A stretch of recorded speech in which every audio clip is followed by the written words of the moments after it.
Why does Joseph W. Brady smile when he details the current office market for Bradco Companies' clients? Terry, you know what? I think everybody in the market's going to do well. I think that, Don Brownlee and Jason Lamro and Mehdi Mastadi and myself and Jim Phillips and, you know, Mr. Connolly, John Connolly. I mean, John's kind of our senior now.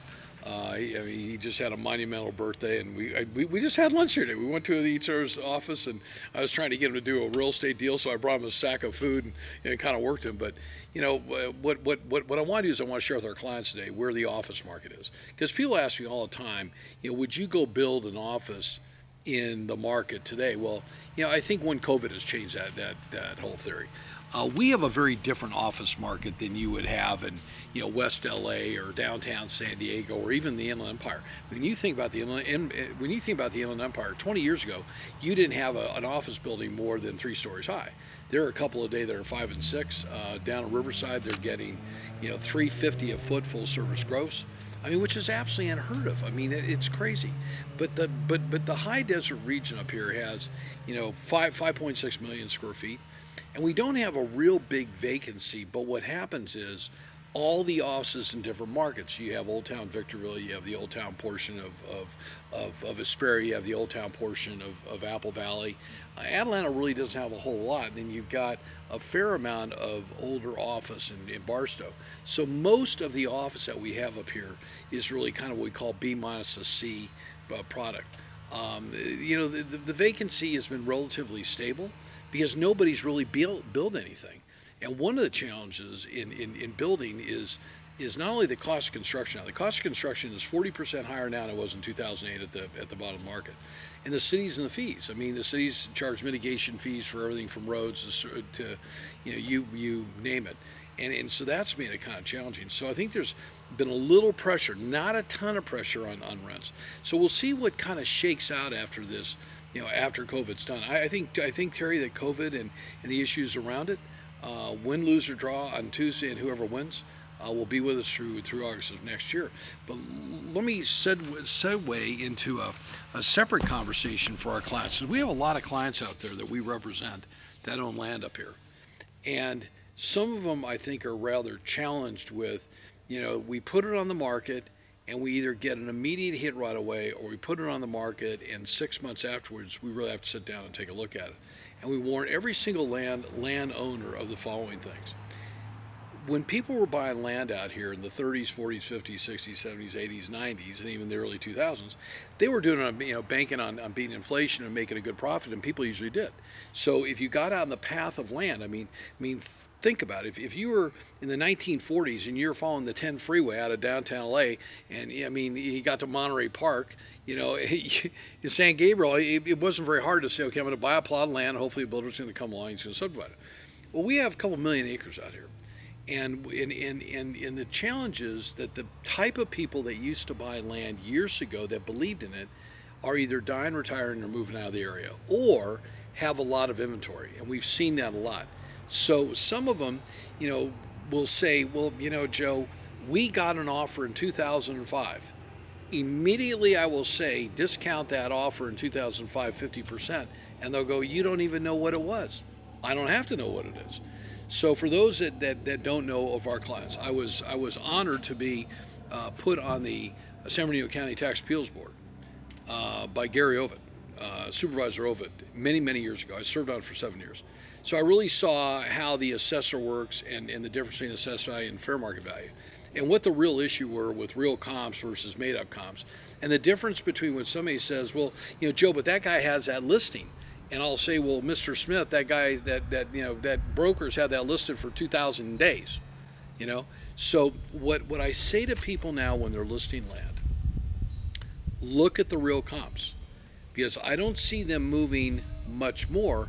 I don't see them moving down like they have. So when I say that we are at 2002 land levels, we have a lot of good land brokers out here. And we've kind of charted it out. So, when we get a call from somebody, it might be Mr. Kurtz. Hello, Mr. Kurtz, how are you? Mr. Brady, I don't know if you remember me, but blah, blah. And I've got a pretty good memory. And we wrote you a letter back in 2002, and now 18 years have gone by, okay? And you've gone 18 years older. And so we can tell you you're getting these property tax bills, and you got the fire tax on there, which you didn't like, which is 150 bucks plus, or 159 with adjustments. You're kind of saying to yourself, how long do I want to play this game? So what I would say to any client that we have when it comes to land, look at the comps. We can't create a market that there's not. So people have called me in the last 6 months and said, hey Joe, man, the speed train's coming. Man, what do you think? The speed train's coming. Is it going to is it going to tighten the rental market for homes for those construction workers? Beyond a doubt. Is Hemet Cheralta, that owns the Hilton Garden Inn, and Tom and Peter Roberts, that own the Home to Suites, are they going to pick up a certain amount of additional profit by adding $25 to $40 a night in their hotel rooms? Absolutely. But that may not necessarily equate in that raw land that we have in the middle of the desert skyrocketing.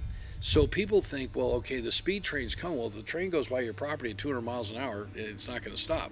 So I caution people. We have a lot of land. We have a lot of listings. I can't even tell you how many listings we got for land. Probably a couple thousand out there. And the land that is actually selling is the land that's actually priced to sell.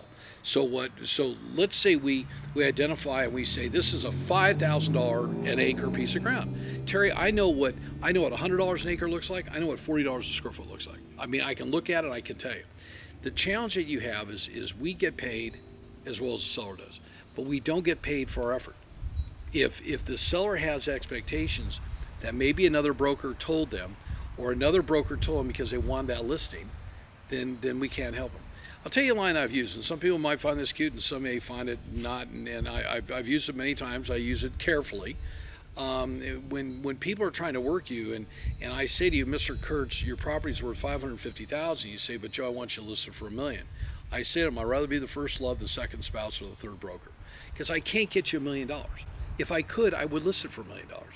But I'm being honest with you, and we do. We lose probably for every BPO we put out. Francisco helps prepare probably 10 a week, and they're very extensive packages. For every one we put out, for every 10 we put out, we will probably lose 3 because we're not telling the seller of the property what they want to hear. Don't care. We keep them in a file. Keep them in a file cabinet. We have now 1,400 files that are still properties that are available that are not sold. So at 64 years old, I'm not worried about having work to do. What I am worried about is if owners of property are getting the truth by people in our industry. We have a lot of great brokers in our industry, and a lot of great land brokers, and there's plenty of room for everybody on out there. The one thing I suggest to land owners or people that are trying to sell their property, really look at the comps. Don't forget what somebody promised you a long time ago. Terry, I can't tell you how many times somebody says, you know, I got an offer for $1 million. Did you ever get it right? No, it was verbal. It didn't happen. I was in escrow for $1 million. It never closed. Well, it didn't close. You know, people have a hard time. There's this attachment with land that's very different than any other asset we've ever done. I've sold thousands of acres. I just put 710 acres in escrow day I put it in escrow today for 35% less, I believe, than we sold it for before to SunCal, and our client foreclosed on it.